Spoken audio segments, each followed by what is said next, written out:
Good morning, Brother Gerry, and welcome to the Year 10 Religion Vocations podcast with me, Cameron. I've invited you on today to talk a little bit about your life as a brother and how life as a brother has impacted you and some advice that you might have for our Year 10 students. So firstly, I'd like you to introduce yourself, where you're from and things like that, and how long you've been a brother. Hi, my name is Brother Gerald Barrett, but most people would call me by my name, Brother Gerry. And I've been a brother now for 51 years. And I originally came from a small country town called Cootamundra.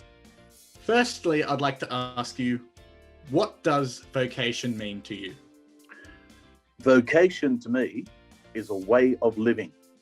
Just as married couple have the married life as a vocation for them, me as a brother has the single life of a religious brother. So to elaborate on that, what is the difference between ministry and vocation? Right? With the vocation, I see it as a way of life. With ministry, it's what you do in that life. So my ministry would be in education. So like your ministry is being a teacher almost, yeah? And doing what you're doing with your life in a ministry. Obviously, you're a De La Salle brother and you have been for many years now. But I want to know what your experience was like when you first took your vows and what those vows actually were. Right. When I first started 50 odd years ago, we took first vows and we took 3 vows: poverty, chastity, and obedience. But when I made my final vows, we added 2 to that. Mm-hmm. The first one that we added was service of the poor.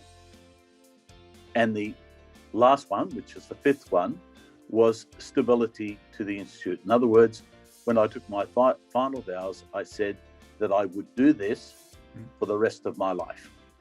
Well, that's a really powerful thing to say. It's a really, really powerful thing. As a brother, what would you say your role in the church is? My role in the church is to, I suppose, set an example to people that I come in contact with, to live out the gospel virtues, if you like, to try to practice those myself, but also to try to give example to others of how they might be able to practice them. Mm-hmm. Okay, yeah. So being that role model outside of the school community as well as within. Yes. And so would you say that being a role model is kind of your call to service and your call to leadership? I'd like you to just talk a little bit about what you think your call to service and leadership is. I suppose my first reaction to that particular question is to try to be of service to the students that I have in the schools that I've taught, to try and help them. One of my biggest things was that I always believe that if you respect someone, then respect will be given back in return. And very true. I think I can best do that by saying, well, all I can do is the best that I can of myself for those with whom I come in contact with, whether they be teachers or whether they be the staff here at La Salle, or for that matter, for the students that I come in contact with.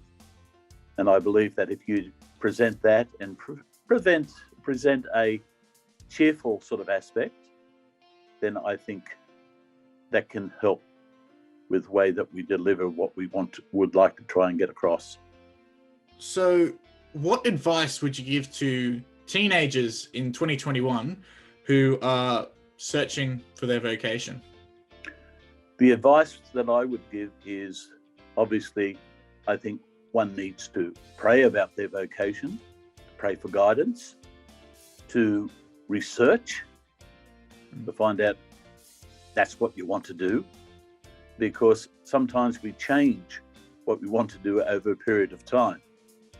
And if someone was wanting to, for instance, become a brother, for instance, or a priest, I would always suggest that you always get a training first, profession, and then take that further and say, well, this is what I want to do. Yeah, I think that's a really mature way to go about it, rather than diving into the deep end. Well, I joined straight after school, Mm-hmm. but I think that is different today. I think we really need out some of the life experiences behind us to make a mature decision. And that's even the case with, I feel like, married vocations. People are getting married later and later day as well, because they want that life experience before they undertake that next commitment. And so I think that's kind of in line with the times. Yeah. Well, thank you very much for joining me today, brother. I hope you enjoy the rest of your day and stay safe. Thank you, Cameron. You take care.